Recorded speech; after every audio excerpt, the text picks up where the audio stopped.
അതിന് അന്നത്തെ പ്രധാനമന്ത്രിയായിട്ടുള്ള ഇസാഖ് റബിൻ മുതൽ ഷിമോൺ പെരസ്, ഏരിയൽ ഷാരോൺ തുടങ്ങിയ എല്ലാവരും ഉത്തരവാദികളാണ്. പിന്നീട് വന്ന നെതന്യാഹു തന്നെ 99-ൽ, അതിനുശേഷം യഹൂദ് ബാരക്കൊക്കെ. അപ്പോ ഇതെല്ലാവർക്കും വളരെ വ്യക്തമായിട്ട് അറിയാവുന്ന ഒരു സംഗതിയാണ്. ഇപ്പൊ ഈ കരാർ തന്നെ നോക്കൂ, ഇതിപ്പോ ഹമാസ് അംഗീകരിച്ചു എന്ന് വെക്കുക. നാളെ ഹമാസ് പുറപ്പെടുവിക്കുന്ന ഒരു പ്രസ്താവന, ഞങ്ങൾ ഈ കരാർ അംഗീകരിച്ചു. പക്ഷേ ഈ കരാർ അംഗീകരിച്ചാൽ പോലും ഇതിന്റെ അകത്ത് മറ്റൊരുപാട് ലൂപ്പ് ഹോൾ ഉണ്ട്. ഉദാഹരണത്തിന് ആദ്യത്തെ ഐറ്റം എന്താണ്? ഈ ബന്ദികളെ വിട്ടയക്കണമെന്നാണ്.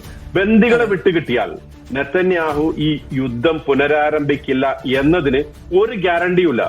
ഒന്നുമില്ല.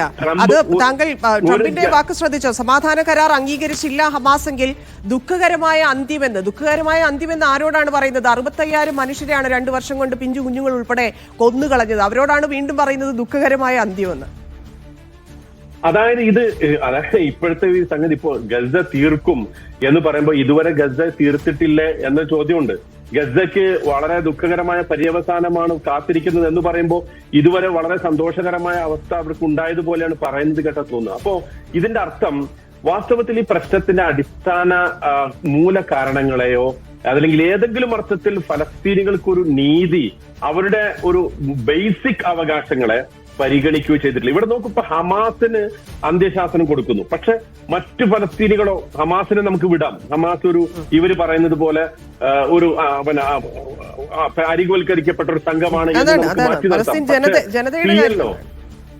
ജനതയെ പോലും പരിഗണിക്കാതെ ഈ 140 രാഷ്ട്രങ്ങൾ അംഗീകരിച്ച ഒരു സ്വതന്ത്ര രാഷ്ട്രത്തിലേക്കുള്ള ഏതെങ്കിലും ഒരു സൂചനയില്ലാതെ നോക്കൂ, 21ാമത്തെ ഇനമായിട്ട് പറയുന്നത് എന്താ?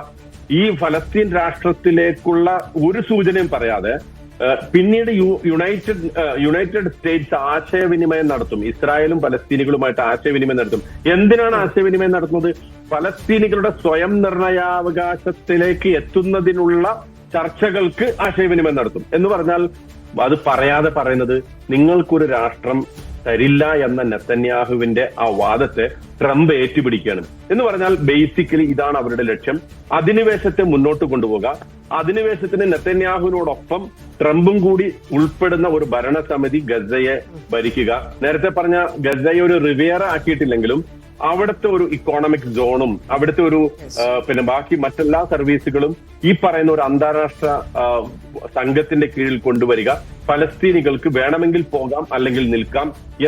എനിക്ക് എപ്പോഴും അത്ഭുതം തോന്നുന്നത് ഈ പ്രധാനപ്പെട്ട അറബ് രാജ്യങ്ങളുടെ ഇതിലുള്ള നിലപാടിനാണ്. അതായത് ഈ പദ്ധതികൾ അംഗീകരിക്കുക എന്ന് പറയുമ്പോൾ പ്രത്യക്ഷത്തിൽ നമുക്കറിയാം എന്താണ് അവസ്ഥ. ഇപ്പൊ നേരത്തെ നമ്മൾ പറഞ്ഞതുപോലെ മാനുഷികമായിട്ടുള്ളതിനപ്പുറത്തേക്ക് എന്ത് സംഭവിക്കാൻ പോകുന്നു എന്നതിനെ കുറിച്ച് ധാരണയില്ലാത്ത രാജ്യങ്ങളല്ലല്ലോ.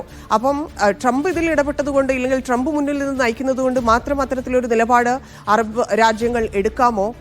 അത് മാത്രമല്ല, അത്തരത്തിലൊരു നിലപാട് അറബ് രാജ്യങ്ങൾ എടുക്കുമ്പോൾ ഹമാസിന് അത് എത്രത്തോളം പ്രഷർ ഉണ്ടാക്കുന്നുണ്ട്?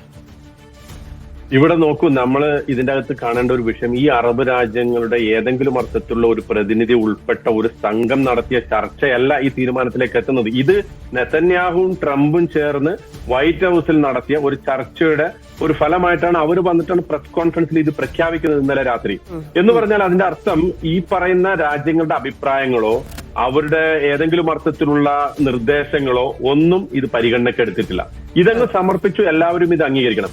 സ്വാഭാവികമായിട്ടും അറബ് രാജ്യങ്ങൾ ഇത് അംഗീകരിക്കുന്നതിന്റെ, പ്രത്യേകിച്ച് ഖത്തറൊക്കെ അതിലുള്ള വളരെ ശക്തമായ അഭിപ്രായങ്ങൾ രേഖപ്പെടുത്തി കഴിഞ്ഞു. കാരണം പലസ്തീൻ രാഷ്ട്രത്തിന് വേണ്ടിയിട്ടുള്ള നിർദ്ദേശങ്ങൾ ഉൾക്കൊണ്ടിട്ടില്ലെങ്കിൽ, അല്ലെങ്കിൽ അതിലേക്കുള്ള ഒരു കൺസ്ട്രക്റ്റീവ് ആയിട്ടുള്ള നടപടികൾ വന്നിട്ടില്ലെങ്കിൽ ഇത് ഫെയിലാകുമെന്ന അർത്ഥത്തിൽ പറഞ്ഞു കഴിഞ്ഞു.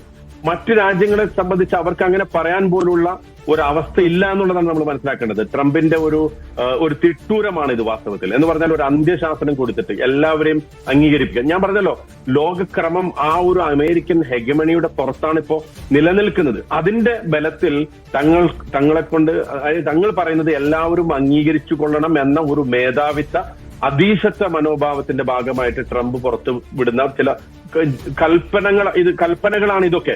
അതുകൊണ്ട് തന്നെ ഈ രാജ്യങ്ങളൊക്കെ ഇത് അംഗീകരിച്ചാൽ പോലും അന്തിമമായി ഇത് ഗ്രൗണ്ടിൽ നടപ്പാക്കുമ്പോൾ ഞാൻ അതാണ് പറയുന്നത്, എല്ലാ രാജ്യങ്ങളും, ഹമാസ് തന്നെയും ഇത് അംഗീകരിച്ചു എന്ന് വെക്കുക, എങ്കിൽ പോലും ഇതിന്റെ പരിപൂർണമായ നടത്തിപ്പിന് ഏതെങ്കിലും അർത്ഥത്തിൽ ഇസ്രായേൽ സമ്പൂർണമായിട്ട് ഗസയിൽ നിന്ന് പിന്മാറും എന്നതിനോ IDF-ന്റെ പൂർണ്ണമായ പിന്മാറ്റം സാധ്യമാകും എന്നതിനോ, അതുപോലെ തന്നെ